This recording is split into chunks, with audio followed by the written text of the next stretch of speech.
All right, guys, as promised, we are going to do this as a two-part show. And so we're going to go deeper with Aaron and hear what's going on with the MurphsLife and the foundation and the amazing things they're doing.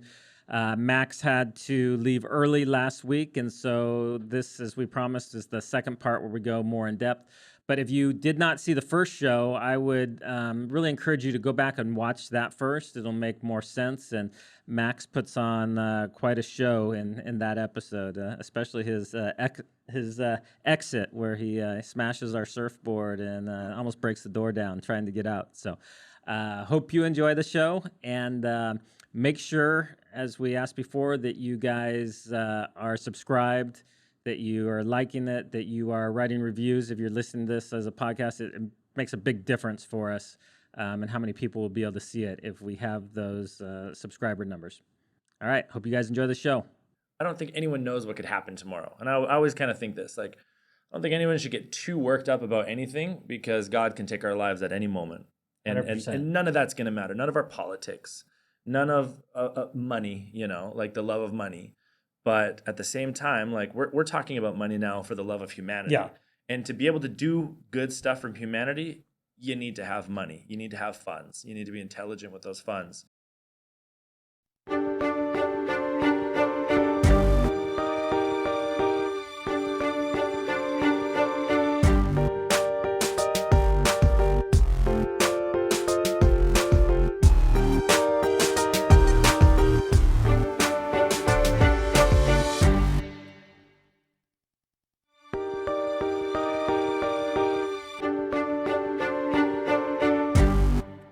Aaron, we got some peace and calm here as we got Max running out the door on the last segment here. That was was quite the event. I love his energy. I wish I had that much energy. I'm not, I feel like maybe if I get older, I'll get more energy, but I don't know. Youthful soul. So we covered, the kind of high level stuff of what you guys are doing here in El Salvador, but I want to get more into the details and hear why specifically, you chose El Salvador. I know you came originally because it was a place you could come as somebody that wasn't vaccinated, but I'm curious as to why you've chosen to focus here, and then it sounds like to build your life here. I believe you and your wife are residing here now. Am I correct in that? Yeah, we live in the capital. Okay. So so tell us how that transpired between just coming here to escape the COVID shot to deciding that this would be home. And then I'm just curious as to your philanthropic efforts here and what you guys are doing, how that actually started. I'm assuming it started because you shot a few videos about things, and so I want to hear kind of the origin stories. Yeah. Okay. So I mean, basically, I got sober, and what year was that? 2017-ish. And then I went a year, 100% year sober. And then I remember as soon as I hit my year anniversary, I was at a concert. We're at a Diplo concert. And I was like, wow, I went a year. I'm going to smoke a little bit of weed. And this is like the one time that I broke my sobriety. And I smoke weed, and then I have like 50 friends around me. Aaron, because I was known as the party guy. I was the one who's like, let's stay awake for 3 days. And I would see people start passing out, and I'd be like, let's keep. I would take pride in that, that I could stay up the longest. And, it's a quick way to shorten your life really quick. But yeah, so I had this like crazy experience basically where I'm just like high out of my mind, dude. Everyone's giving me their weed pans and blunts and joints and whatnot. And I just have this panic attack, it's just like this internal battle of like, oh, we're slipping back, And I remember I couldn't like breathe, and I went up into the bleachers of this concert. I'm kind of by myself, and I felt like this peace come over me, and it was crazy, man. It was just like, oh, I gotta go to South America. It was it was wild, man. It was like at that moment you thought, I gotta go to South America. It wasn't my thought. It was a thought that like came inside of me. It's like, you're going to South America, and it was a knowing, And I was like, I'm gonna get rid of everything. So I go home, and I remember it was just weird. I was just like, I'm gonna get this out of my system. So I started smoking cigarettes again, and I'm like chewing. I went and bought a pack of tobacco, and I'm just like chewing, smoking cigarettes, those like Jewels, and And I knew I was gonna get so sick from this. So I get to my apartment, I'm just like spinning from being so high and all the nicotine. And I get into my shower and I'm just like puking all over myself, dude. It was gnarly. I'm like puking and I was just like, I'm going to South America. So I called my mom and she worked at JetBlue at the time, and I'm like, give me a buddy pass. What's the furthest place? She's like, oh, I can take you to Bogota, and I'm like, okay. So the next day my sister comes, I give everything away. Then my mom calls me and she's like, I'm reading online that these are signs of suicide. Like, please, Aaron, if anything. And I'm like, nah, it's not that. So anyway, I go to Bogota, Colombia. One of my friends came with me for the first month. And this is how we were just like backpacking. I wanted to learn a new language, 2018, 2019. I started like, we just studying Spanish, man, like, have something to do. And I brought a little crappy camera with me, and I wanted to learn how to just learn new skills.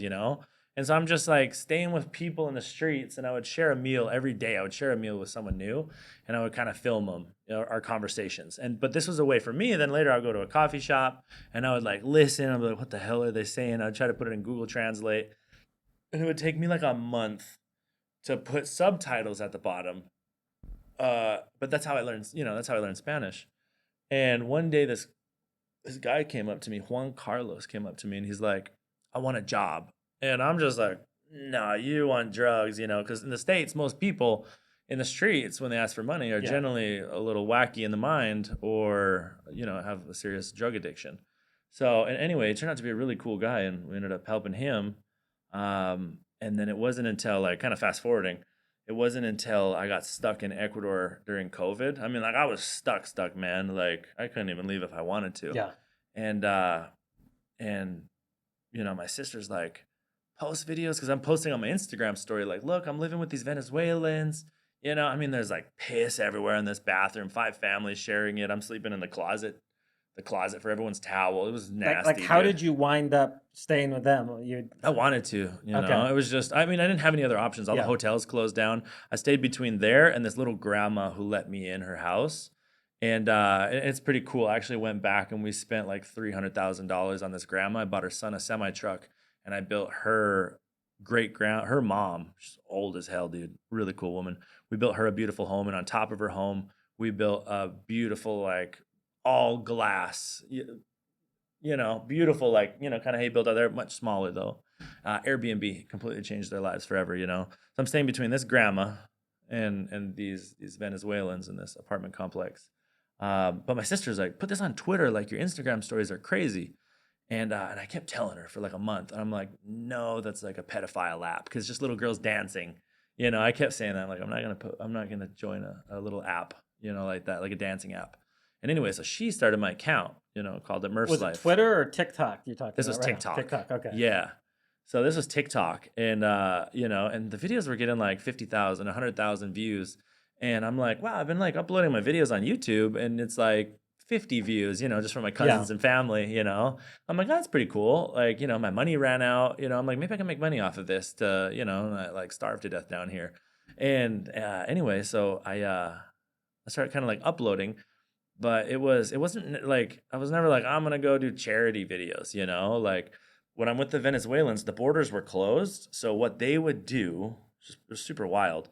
We were on the border of Ecuador and Colombia, like literally the 2 border towns. Yeah. So we would like sneak through this canyon, dude, like a group of 50 Venezuelans. And they'd be like, okay, like the military are usually over there, like hiding by bushes. And then they would run across, and then we would get inside of Ipiales in Colombia, and we would take the dollars, because Ecuador is dollar, Yeah. And we would be able to buy all this stuff in the stores. And then we would bring back like backpacks of hot dogs, like soap, deodorant. So it was cheap. It was much cheaper to when you had dollars to be able to buy in Colombia. And then we would make like 10 to 20%, a small profit, on like selling this to neighbors. Like, oh, like if you could save 10% on groceries, of course you're gonna buy through that Venezuelan, right? So I'm kind of doing that like back and forth, and I'm filming this, and this is getting like 500,000, 1 million views, I want to see these videos. I took them down, dude. I took most of them down because it totally changed. I got it still on my phone. I can pull some up. Yeah. But it was wild, and I would do videos too where I would just jump in with semi truck drivers because you couldn't go anywhere. But I'm like stir crazy. So I had this network of semi truck drivers that I was like the gringo. So we go to truck stops, And they'd be like, Gringo, come with me. Because it would be like, I would buy them Red Bull and junk food. You know what I mean? And I would just be joking around with them. And you just, wherever they're going, you would just Yeah. go. And I like, but it was on my Instagram. And it was really cool because like, I mean, I didn't have a lot. I had like 10,000 subscribers on Instagram at the time. Maybe like now 50,000 subscribers on TikTok. But I'd be like, all right, now I'm with like Tiago. Or like, oh, police checkpoint. And I would go in the bed and hide and like, hide. Oh, I can go to jail for this. Because it's just the food transportation, you know? And it was funny. I felt like I was like a lot lizard. I don't know if you know what that is. It was a wild time, you know? But there was this one time where it was like these two, there was this kid and then this blind man. And I was like, you know, I did this random video. I'm like, I forget his name. I was like, Jose, he was old man. I'm like, Jose is blind and he hasn't eaten in 2 days. And then we went and got soup, you know what I mean? Like something like that, you know? And then we did this other kid. And it was like the first time where like I go to bed, dude. It was a very profound experience. I like wake up at like 3 a.m. and I felt like this, you know, I don't know any other word to put it, but like the Holy Spirit, you know, coming from my Christian side. It was like the Holy Spirit coming into me saying, basically, like it was weird. It was like this knowing in my mind, be aware of the appearance of evil. And I'm like, what does that mean? You know, and I start thinking like, no more. Be careful with the way you like joke around, you talk, you know, I have like just a filthy mouth from the last 10 years. Like how you treat women, you know, like what you do in public. And the next morning, dude, and like I give both of these people, I had like, you know, I give them like $20. I had nothing. I'm like, what am I going to do for food? But I'm like, whatever. It was like genuinely came from the heart, even though I filmed it, you know? And it was like the next morning, it was like $20,000 in my Venmo account. Sister set up the little, you know, like donate here at Venmo. And I was just like, what the heck? And from there it was on. It was just like boom, boom, boom, boom, boom. And it just totally somehow turned into, you know. So as you were like encountering these people and being able to meet some of their needs, the people that were following you were like, hey, we want to support this. We want to. Yeah, people loved it because the whole time before it was like I was watching YouTube videos on how to make documentaries, you know? I'm like, I like watching documentaries. So how can I make like mini 1-minute documentaries? So then that's kind of what I started doing. Basically is what I do is I'll find a family that is inspiring, that I find inspiring, that little girl in that video there. I think that little girl is inspiring to me. You You know? want us to pull that up? Yeah, you can pull up the video. And I like finding inspiring people. And I like to put a megaphone on them. These people are the ones that have a story to tell, not me. It's them. These are the people that when something's going on in someone's life, the millions of people that watch, you know.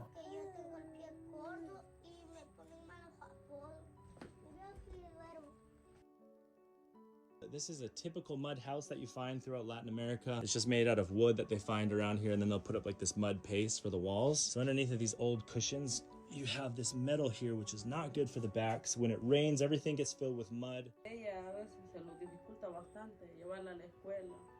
No tengo ni una cora a veces para dar. Ella me dice, mamá, yo no puedo ir a la escuela sin que vos me des ni una cora. Y vos le digo, hija, vos tenés que Such a entender cute girl. que no tengo. Yeah.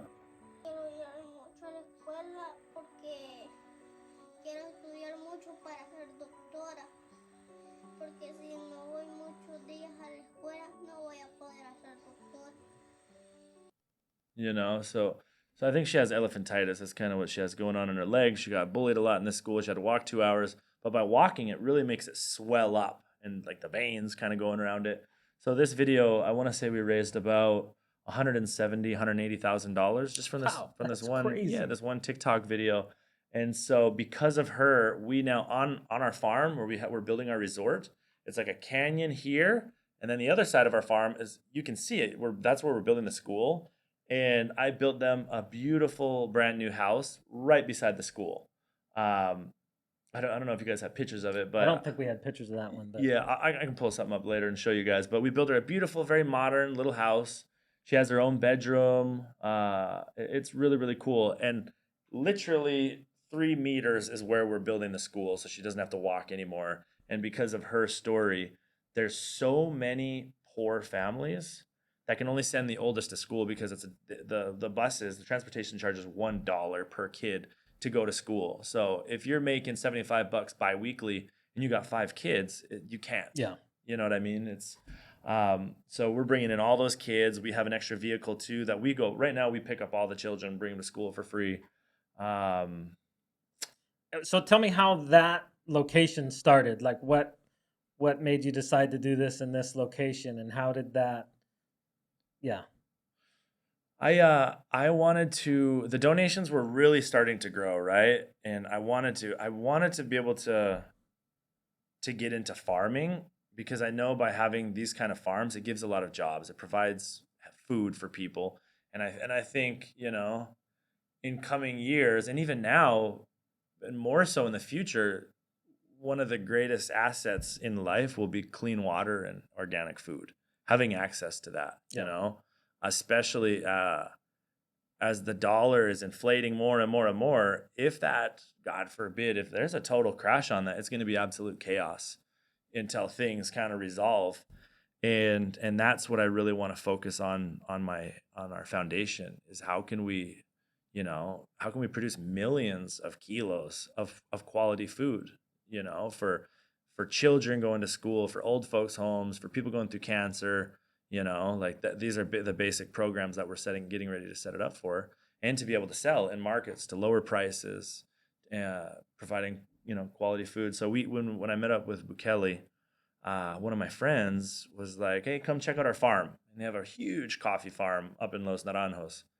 Went and checked it out, and I was like, "Man, I love it here. I love the weather. I love the people. I love the views." So he had a family friend that was selling a piece of property. We bought it for $100,000 for about 20. I don't even know if it's a manzana or an acre, but it's 20. Oh, yeah, it's 20 minimum acres. And it's a big piece of property. And it's wild because now, dude, we have people that wanted to buy it for $5-6 million. Really? Yeah, it's crazy, 100 to 6 million.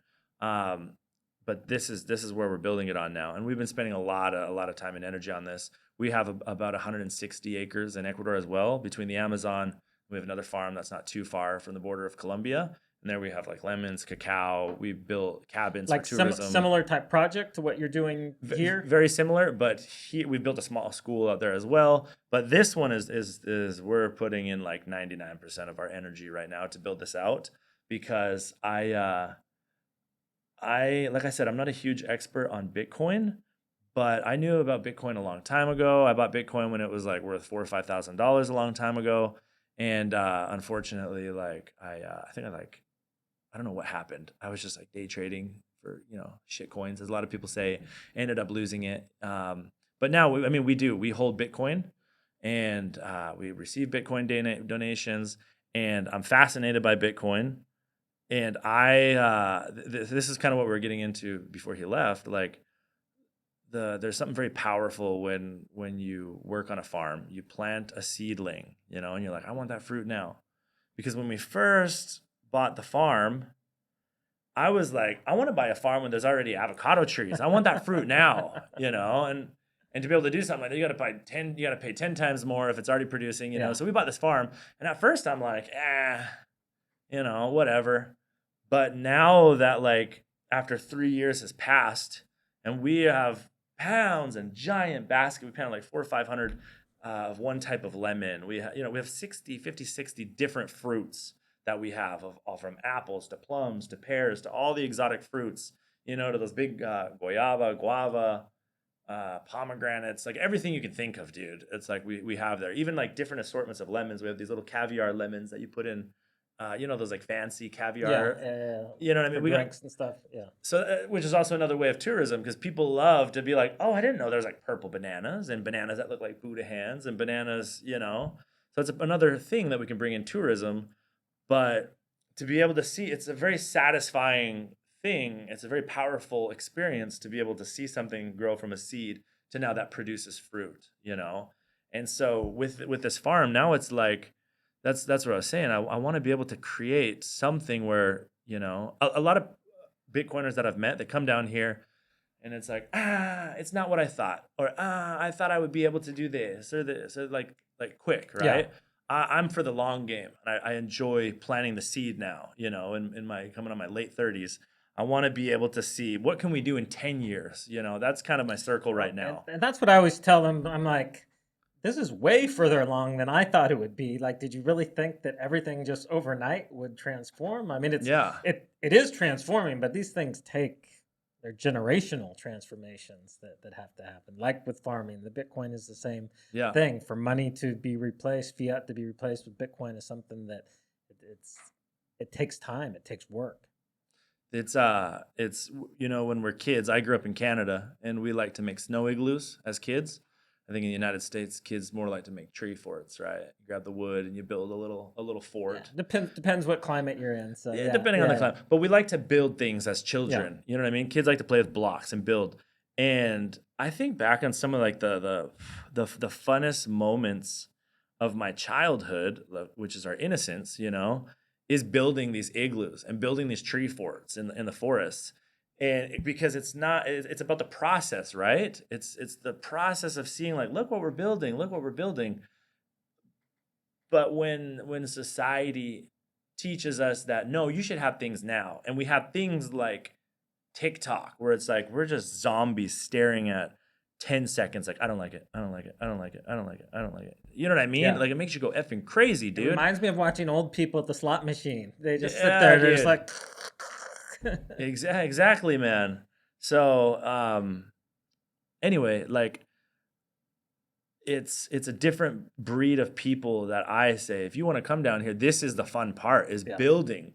I love it. Our farm, man, come check out our farm, dude, next No, week. definitely, Come on down. definitely And you will see, dude, like I'll show you some pictures before and after. We took one of the most beautiful miradores in El Salvador. We have a periquero, where all the birds come from, like Panama. And that was disgusting, dude. Like there was thousands of like bed cushions and bags of trash down this whole mountainside. We have everything cleaned up, like 3 years cleaning this up with prisoners, with employees, like hiring the people. And then we put up a big fence so no one else can do that now. And a lot of the homes, you know what I mean? Like it's something really cool. And we're going to change this community in the mountains, through building this resort. It's a long term. I don't know, man. I just really enjoy when I come down here, and I watched a few videos of like anti-Bitcoin about how it's a big lie. Like, look at this, but they go and find the ugliest little slums around here and make these videos. There's some beautiful stuff here, Oh yeah. But I look at that and I'm like, well, how cool to be a part of that, where you can go and make friends with someone who has a desire to get ahead in life. And it's like, if you have the opportunity and the ability to change that, isn't that the fun part? Instead of just saying the tree house is built, back to the child analogy. Yeah. The snow fort is built. Like as soon as you're a kid and it's built, you don't go, yeah. You're like, okay, let's tear it down and build another one. Like that. That is the process. Well, even like there's this store across from Hope House and now where we have the Bitcoin Beach offices, that they would always, it's made of corrugated metal, and they would always be like, well, it's obviously not helping the local people because that's the store across. You're like, no, you should have seen before that family didn't have a business. Now they have an income. Their kids are able to go to school. Like they're building a life for themselves. For you as a Westerner, maybe that doesn't seem like much, but it's a lot to them. And so that's what people don't realize. Like the transformation happens, but it doesn't mean like everybody's going to be living in Western style houses overnight. But from going from having no employment and no opportunity to having hope, like that's a huge transformation. 100%. See, it's falling down again. Go back up. Yeah, man. It's I'm my biggest focus is I've built hundreds of homes, built hundreds of businesses for families, and my passion and my calling from God is taking a poor family and breaking that cycle of poverty, teaching them how to fish. That is the number one thing we do. Every house we build on everything here comes with a small business. Nicole, her dad, works for us now. He's one of our gardeners. And once that school is open, we already have like a contract where now the mom or the dad can work in the school as like a chef, whatever. We, like the semi truck, we've built tons of Airbnbs. I went and spent $500,000 in Oaxaca, Mexico, found this really cool indigenous community. And there's, and I don't know if you've been to Oaxaca, Mexico, they sell, a lot of people sell that ice cream. They push their little carts. They'll make like $4 or $5 a day in their pesos. And we went there, and man, we built 12 Airbnbs. Amazing, dude. Like the views, the right by Mazunte. You know where Mazunte is? No. It's one of the coolest little towns Okay. in Oaxaca. And so we built like 12 of those. We took other families where a little girl was burned and the single mom. We bought four-wheelers. We built the stores. We got all the tourist things that they could sell. We took another family, built them a house, and I got them like 6 or 7 like Honda motorcycles, like the $1,500 Yeah. ones, and we got them four-wheelers. And it was amazing to see people that make like $3, $5, $7 a day to make $100, $150 a day. Like that right there is so cool. There's nothing cooler than that. You know what I mean? And Yeah, especially when they're the ones earning it. It's not like they're just living on handouts. They're actually able to have the sustainable income. yeah, it's really, really cool. So when I see things like this, I'm like, people who come here should be excited to say, what can I build for the people rather than this utopian golden streets? You know what I mean? Yeah. Like this idea that a lot of Bitcoin enthusiasts expect, but how can we use this as a way to better humanity, and then use that as an example for other nations, for other poor communities, Oh, definitely. I'm curious as to, you said you guys have Bitcoin donations coming in. Was that something that you solicited, or you just saw that there was people that were like, hey, can we donate in Bitcoin, or how did that happen? We have pretty much every way that you can donate, Yeah. from everything from like PayPal to Venmo to Cash App to just bank transfers, checks, and then as well as Bitcoin. I haven't promoted it too much, but that's why now I'm focusing more on Twitter. But last week we got about $16,000 in Bitcoin. It was kind of crazy, just kind of came back to back in the same day. So we got to get you thinking in sats instead of dollars. So that'll be one of the process. So you got a quarter Bitcoin last week. Right? That's true. But it's amazing, and I'm excited. And now with this Bitcoin coming in, it's like I've learned quite a bit building hundreds of businesses for families. When people say like, let's teach them about Bitcoin, I think it needs to go a little bit further than that, because we can say, let's say we're bringing the US dollar here. Well, we need to teach everyone the importance of the US dollar, to get them to adopt it. Well, it's like, okay, well, a lot of people in the United States, or any currency, right? They understand the concept of their money, right? They know how to use that, but they don't understand money. They don't understand about investing. They don't understand about, hey, don't spend that shit on Coca-Cola. Don't spend that on, you know what I mean? Like you can, anyway, teaching people to become their own entrepreneur is the biggest thing too. Whenever I talk to people, like, oh, we got to teach them about Bitcoin. Well, we got to teach them how to be intelligent with money, And for me, like, this is kind of what I'm playing with right now, and what I'm asking God to show me is, how can we teach someone who makes $300 a month and has 3 kids? How can we help that person become financially independent when you're constantly, I gotta buy diapers, I have to buy milk, my mom is sick, I gotta buy her medicine, I got 3 kids that I can barely send to school. You know what I mean? They can understand about Bitcoin, but this is what I want to figure out, is how can we help them truly break the cycle of poverty? And that's kind of why I really enjoy the idea of, what if I create a program where they can't access that money, you know what I mean, for 5 years, 10 years, 15 years. And it's not like I'm, let's say I pay a person $500 a month. I'm not going to pay them $480. I want to be able to give them a bonus, $520. But that $20 is going to go to a 5, 10, 15-year program. And I want to be able to see in 5 years, 90, 100 employees go and build their own houses with the money that they made with that bonus. You know what I mean? This is the programs that I feel that God is kind of illuminating my mind, because I never went to college. I never went to, my education comes from just partying, So this is what I'm excited about. This is what we're going to be building. No, what you're talking about them needing more than just being taught about Bitcoin. What I've seen through the work that we've done here in El Zonte was Bitcoin, when you switch, and when we switched and started paying like the young kids in Bitcoin to clean the river, do things like that rather than dollars, we saw this like subtle at first, but then like very dramatic switch of just even how they used their money, where they used to spend it almost immediately. Yeah. Now they started like, well, why is it worth less in dollar terms today than it was yesterday? Why is it worth more? Then they start researching over time and they're like, oh, wow, over time, this keeps growing in value versus the dollar. So maybe I should not spend it today because in the future. So they almost like started self-teaching themselves about money, understanding what deferred gratification was. And Yeah. it wasn't even, we didn't even try to do it. It wasn't like we had this idea like, hey, we're going to use this to show them these things. Like, they just naturally started to shift from being spenders to being savers. Yeah. And so I think, and that's not to negate the challenges of when you're paying people in Bitcoin and they need to buy staples. And, in El Zonte, it's one thing where, the majority of the stores are accepting it, and in other communities, it can be tougher. But when you make that shift, it really does shift their mindset and really help them have lower time preference. And I love your idea with the retirement account, because that's something that, they don't necessarily face the challenge of trying to find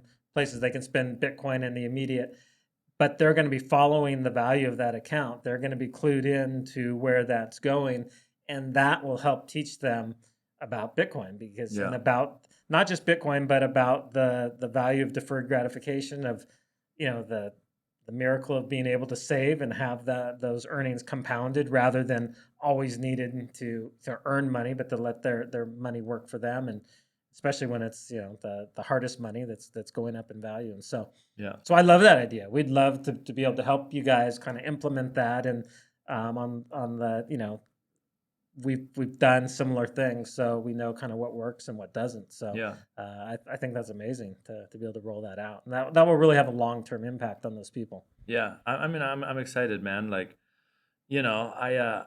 we always hear about a lot of predictions. What's Bitcoin going to be at next year? What's Bitcoin going to be at? And for me now, like, we've kind of heard it all.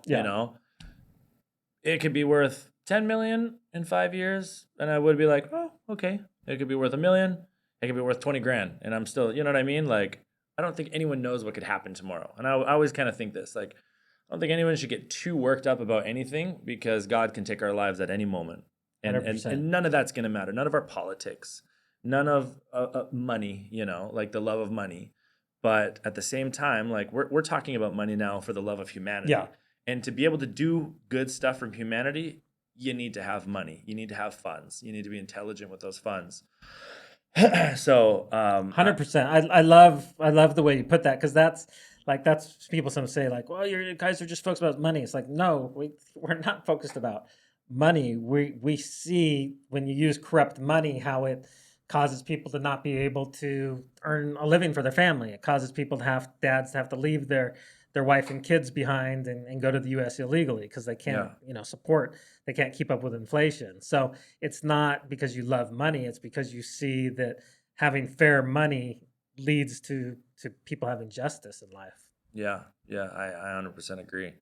And even me, like, working in the charity space, I've raised, a good amount of money. We've raised millions and millions of dollars throughout this last, Which that's just amazing. It's amazing that you can do that all online, and how that It's cool. It's really cool. And I give 100% the credit to God, because there's times where, like, no money comes in, and a lot of foundations and a lot of other influencers who do the same thing will ask me like, well, you brought in $1 million last month? You brought in $500,000 last month? Like, how? And even I think that, like, they have 20 times more views than me, and I give credit because I'll be on the treadmill for 30 minutes a day, and that's kind of my time to speak with God. And I'll be like, God, in the name of Jesus Christ, help me find these funds, show my content to people, and show me how to spend this money. Show me how to invest this money.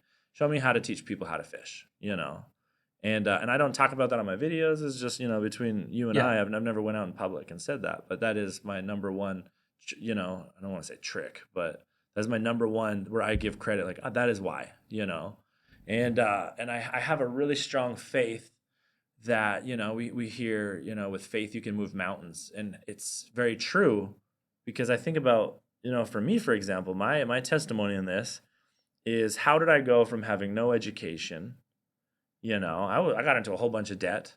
My life kind of went downhill. There was a point in my life where I was like, so, not sober and thinking like, I'm never going to be able to pay off my debt. I'm never going to be able to become sober. I'm trying my hardest to all of a sudden with like this, within a few years, to have access to millions of dollars and building schools and building, you know what I mean? Like it's not possible for a man to do that. You have to have spiritual help.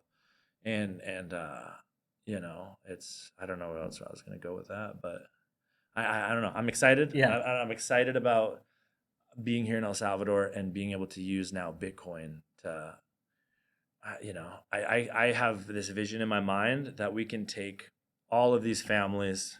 We have like, I want to say like 80 families. I don't know the exact number, living in champitas that kind of live on our farm on the outskirts. And at first, I'm like, well, they're kind of on our farm. What do we do? But now, they'll work for us on our farm. And I'm like, how could we help these, and that's what I'm doing, like I'm talking to God, and now we're building a school, working with the Minister of Education. We're building an amazing school, and now we're, okay, so as, when you come and visit, my chair back here again. So when you come and visit, it's like, let's do two things. Let's teach them about the importance of Bitcoin, teach them about investing at the kind of the same time, like let's really teach them about the importance of their money and turn them into entrepreneurs. Like, they have such cool views, and I'm telling them like, hey, I'm going to pay you, I have another guy, I just gave him a $200-300 a month raise.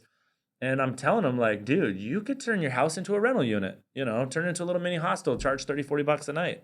You're going to double your income, just by a few backpackers staying there overnight. Like little things like that, I don't know. I'm kind of just rambling right now. That's the way my mind works too. I mean, those are the things, and you have a different insight. They don't realize that people would be willing to pay that money to stay in their place and think that it was so cool, the location that they have, and the little things that they need to do to make it so people would want to stay there, that maybe might not, seem obvious to them, that you can come in and say, hey, you probably need to fix this up a little bit better, and give them a little more privacy here and do this. And so no, I love the fact that, you're helping them find these, because I mean, charity's great. And I believe we're called to give to others, but if you can do it in a way that's sustainable, it's going to have such a bigger impact. Yeah. I 100% agree. And, I'm excited, man. I think there's some cool things that we can do together. I'm focusing more on helping tourism with El Salvador. That's kind of my thing now. I just a week and a half ago, I'm like, I know I'm going to focus that on my Twitter account. And I was averaging like 400, 500, views. And now it's just going up. We're getting 10,000, 100,000 views on our Twitter, like really, really quick. And I want to be able to use that to bring people over here. And I think the biggest thing, a hot subject, I'm sure you see this, is white colonizer gentrifying our land, and I'm just like, you were born in the States. Your parents brought you here. You've probably been here one time. You know what I mean? Yeah. That's a whole other subject. Well, it's usually the ones living in the United States that that's a whole other podcast. Yeah. When my mind goes down this, but yeah, we won't focus on the negativity, but but you don't see that from the vast majority of the people here. Like, they're excited that people are excited about El Salvador and that are coming in here and wanting to bring their skills and their connections and resources and invest in the country. And so the people here are overall just very positive on the direction of things. And so that's what makes it such a fun place to live. Yeah. What's your like 5-year vision with this community here? I see this community as kind of being an engine for the country, and like a roadmap for places to be able to follow, to be able to see that there's all these homegrown businesses popping up. So you have like the nice hotels, but then you also have like the small little hostels, and you have the little restaurants. And so I think it's a place that people can see, like, everybody can participate and benefit from the tourism boom that's happening. And so we're working in, a lot of different communities, but one is on the other end of the country, a place called Punta Mongo. I just got some videos this morning of, we built a center there, and they're doing fencing lessons in this center. And it's Yeah. if you saw Punta Mongo like 5 years ago, and then you would never imagine there would be a facility where you'd have these young people learning how to, sword fight, fence, or whatever. They had the full masks and That's everything, and wild. it was so just to see like the hope that's kind of like springing up, and the opportunity. It used to be everybody was like, their plan was to sneak into the United States, and that was like their goal. Now we're seeing that change where they want to build businesses here, they want to Yeah. become teachers and doctors, and they want to be part of the community here. And so that's for me is the goals in 5 years to just see that to continue to increase. Yeah, yeah. I think that's really cool. It's like I just work in Latin countries. I never went to Asia. I never went to Africa. I work in the countries here in the Americas. And every country you go, it's like, the dream is I want to go to Miami. I want to go to LA. I want to, and most of that is kind of like this facade from them Yeah. watching Hollywood Yeah. movies. Like, I'm going to go there and I'm going to, live this crazy life. And then when they get there, I can't tell you how many times these families that get to the United States and they hit me up, they're like, or they'll write me, hey, you remember me from Paraguay, from Mexico, from Colombia, from Honduras, Guatemala, like every country. People that make friends, get there, message me, and they're like, hey, help me pay rent. I can't pay rent continuously for like a year. Yeah. And so now it's just, I think it's just getting worse and harder and harder and harder to make it in the United States for these people. But a lot of times too, you see on the other side, because they feel like they have to like have people think that they made it. There's the videos they're sending their family members is them in front of a new truck with rims and this and that. Like they sell that it's the American dream when you really know the reality. There's it's 12 of them jammed in a 2-bedroom apartment. And so it's kind of sad. It's kind of sad. One of my a lot of my good friends, where it's like their brother, like, look at this, come here. They get there, and then it's like the person just kind of disappears, because it's kind of like feeling shameful. Yeah. Like I'm kind of couch surfing right now, and I could barely pay for my cell phone to be on. You know what I mean? But that's just where we're at with humanity, with our consciousness right now. We're just, this is where we're at, and I think life is just about learning to become more and more and more honest. For me, that was another reason why I had to sober up, because I get drunk, man, and I just start fucking lying, dude. And that's why I don't like alcohol. I don't like going out where a lot of my friends are. I fell down again. I don't like really just going out to events anymore, because that was my whole life. That was me, and I kind of see myself almost like in a mirror, where you know how that is. You go to events and people are drunk and they're just like talking and talking, and I'm just really sick of that, man. I'm so sick of just hearing people talk and not doing, So my circle right now is like, we're here doing this shit. I don't got no time to go to no bar and hear you bullshit about da da da da da. And I'm not saying I'm better than anyone or anything like that. I'm just like so focused on this, and I'm excited. We're gonna do some really cool things for the 5-year, the 10-year, the 15-year. We're planting these trees, and we're gonna see that fruit come. And you know this more than anything. You're talking about corrupt money. When you take a donation, I look at it as a tithing, and that is why I pray to God. And I started doing that when you donate on Venmo or Cash App or whatever, you can leave a little message, And first time I read a message that says, I stopped paying tithing, and now this is my tithing to you. And I was just like, holy, wow, like that's a responsibility. It is. It's a real responsibility, and that's why I'm constantly just like praying, like, how do we spend this, And so when you take, easy money, easy goes. It can fly real quick. I knew a lot of friends that, like, whether they sold weed or however they got their money, it's just like, that money just disappears. But I'm a believer, when you have honest money from donations and you plant that into the soil with good intentions, with prayer, it will bring a fruit. It will bring a fruit if the intentions are truly helping that community, so it's cool. Well, how long is it before people can start booking? Do we have any pictures or videos of what they have on the farm so far of the construction? Are those part of the farm? No, that's our women's shelter in South America. Okay. Do we have? Yeah, right there. That's kind of an older. Yeah, this is an older one. That's the Periquero. So if you want to go back a little bit, maybe just kind of pause it over the when it has the aerial view. Oh, almost. Oh. Okay. That's all right. So anyway, it's Yeah, it looks like it's going to be amazing. So when can people start booking rooms? And then I believe you're going to have volunteers be able to come down and see that work on house the right farm? there. Uh-huh. This was going to be our volunteer house, but there was an earthquake. I don't know if you remember that not too long ago when we saw a big crack. I mean, there's always a bunch of And- earthquakes. Yeah, and I was traveling outside of the country when they were working on this, and we found out that they did a very poor job on the construction, so we tore it down. And it was Okay. like such a, but everything we build here has to have a solid foundation from the ground Yeah. up, But that was going to be our volunteer house. So now we're turning it into a market. Okay. And so now what we're doing is we have an old folks home. We're planting food right now, fruit trees, gardens. We're teaching neighbors who have lots of land where this is going to be another hub for them another little micro economy, Okay. And I want to figure out, so the kind of the volunteer thing is kind of on hold. I need to figure that out. Unless we want to put them inside of the rooms, but there is a lot of attention where people already want to book there. Yeah. And maybe if they book, they're like, I just want to come here on a vacation. I don't want to go, But I'm probably going to do another fundraiser. I want to build something solid because we have about 15, 20,000 emails of people who do want to volunteer. It's quite a bit. Wow.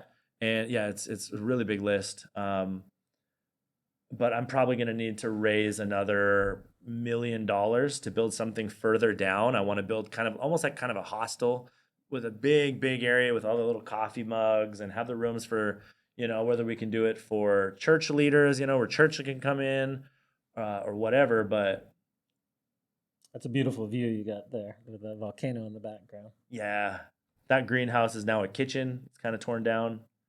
It's really progressed right now. We have a handicap access for people with wheelchairs. It's really, really cool. So when can people start booking rooms? At the end of this month, I think another 2-3 Really? weeks. Okay, so they'll you be guys able to are- book. Yeah, we're going to open up in December. December. Okay.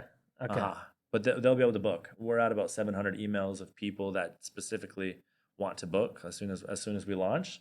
So that's kind of what we're doing now. We're just collecting emails. I'll text you the link for if people want to get that to be able to book for this first year. And now what we're Put doing it in is the show notes. If there's anything else you can put in here though, like the website or anything, just our website is MurphsLifeFoundation.com. okay. And they can find information about the hotel there too. Yep, they can find that all there. Okay. And And they can donate through there also. Yep, you can donate through here. And this is a part of it. Every row we have like passion fruit. Then we have fruit from Brazil, fruit that's popular in Peru, So the trees right now are only like 10 feet tall. So they're kind of. Did you guys terrace that all by hand or was all that- by hand? Okay. Yep. And that's the cool thing. Like, I've had donors that are like, you're wasting all that money. We probably spent maybe, I don't know, $500,000 on labor, in the last 2.5 years. I mean, that number could be totally off. But for me, it's like, that's the most beautiful thing you can do with charity is you can give someone a job, know? Of course, we can take all the Bitcoin we have, we can take all the money we have in our banks and buy a sandwich and feed the world for 2 hours, or we can take that money and really build micro economies for these families. This right here is a gym we're gonna build. Nice. A little micro gym, but it's cool. This is gonna be an actual a legit resort. We have a gym. We have like a little WeWork station, so people who want to work on their computers, if you want to just test out El Salvador, this would be the place that you can come. You can. It's like a 15-minute drive to the beach. You have fresh. We have a little coffee shop. We have a little bar, a hot tub sauna. We want to do cold plunge. We're gonna build a spa for like massages on the weekends. Sweet. Sauna, like red light therapy. And we have kilometers of hiking trails. You can kind of see them down there. It's really a place where you can like reset. You want to get away for a month. You want to go for the weekend, whatever. And we have about 8 rooms. And the idea is every room you stay in. So like one room, you're planting like 50 trees, 80 trees. And we actually plant them. We have a massive greenhouse, vivero, Uh-huh. And we have a conference room. You stay in another room and it's like, okay, now you're giving 10 children an outfit. and they will see that like every single month. We want to do something with and we have a few sponsors too that want to cover that for the year, $150,000. I want to be able to create one room that's specifically with Bitcoin. I want to find a partner on that. And by people staying there, it's like 50% of you staying in this room, if it's specifically for Bitcoiners, that money will go into a retirement plan for people that work here. So it's cool. So when you come up here, you'll be able to really understand it by walking around. And no, it looks. We it built looks roads, amazing. we built sewers, we built that's what I'm saying, millions of dollars into this community. Yeah. We built like the canaletas, a giant parking lot. We need to get your employees getting paid in Bitcoin. Yeah, We'll start with the retirement. I need to I have a lot of people that come up to me and they're like, oh, I know how to do this and this and this and this. And I'm very weary about what people tell me, because a lot of times people will have good intentions and good ideas, but when it comes to it, they don't follow through with it, or they don't have enough knowledge, or they don't have enough experience. For me, with this project right here is a project where if I'm going to have a partnership come in, I want to make sure that they're truly on the long haul with this. You know what I mean? 100%. So if we're going to have a partner on this to teach them about Bitcoin, if we're going to have a partner on this, it can't be someone new. It needs to be someone, because we're creating and I'm documenting this. We have a really cool company that's worked with some major, people on this. So we want to document this and show people like the power of, but I'm not pushing out. I want to show people. We're putting in the work right now. We're going to show people the power of how Bitcoin is going to change their lives in 5-10 years. No, I love it. I think that's a good note to finish on, unless there's something we didn't cover. There's a lot of things covered, but I think that's basically it. And like I said, you can come out there, and then we can have a whole other podcast around. We'll definitely have to do a follow up after I've been out there. So where can people follow you on Twitter? MurphsLife. MurphsLife. Yeah, everything on MurphsLife. MurphsLife. TikTok. Instagram. Twitter and Instagram are kind of the only ones that I'm really focusing on right now. There's too many platforms. You know what I mean? Yeah. So go ahead, make sure you're following MurphsLife, and I love that you're doing all the El Salvador content. And then those of you who are thinking of coming to El Salvador, make sure you check in, and because it's beautiful in the mountains there, like the weather, everything. I mean, I love the beach. I like to surf. I like that, but it's hot here. You sweat here. Like you go to the mountains and it's like perfect temperature. It's like, ideal climate. So people need to experience that. And even from this video here, this video was like 6 months ago. We've probably spent a couple $100,000 on flowers and trees, and that's here where it's a lot cheaper here. Yeah. You know what I mean? Like that's what I'm saying. Like we are. From the rain season, it looks really cool. I'll show you some pictures once we're done here.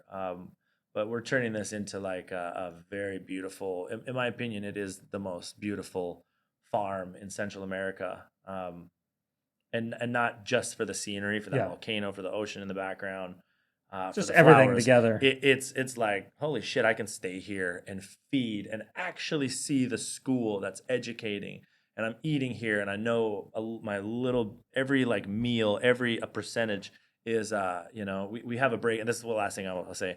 We have a breakdown where I'm motivating everyone to be in this community, to be an owner of this. Imagine paying out a 5-10% bonus on our hotels, our restaurants, our market, to all the people that work there.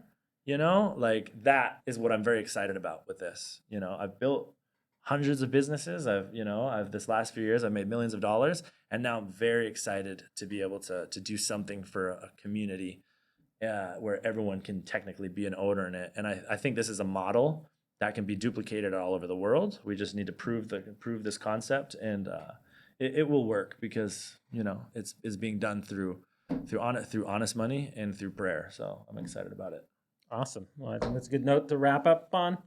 Cool. We'll revisit this after we make it out there. Yeah. All right. Nice to meet you. Thanks for having me down here. Yeah.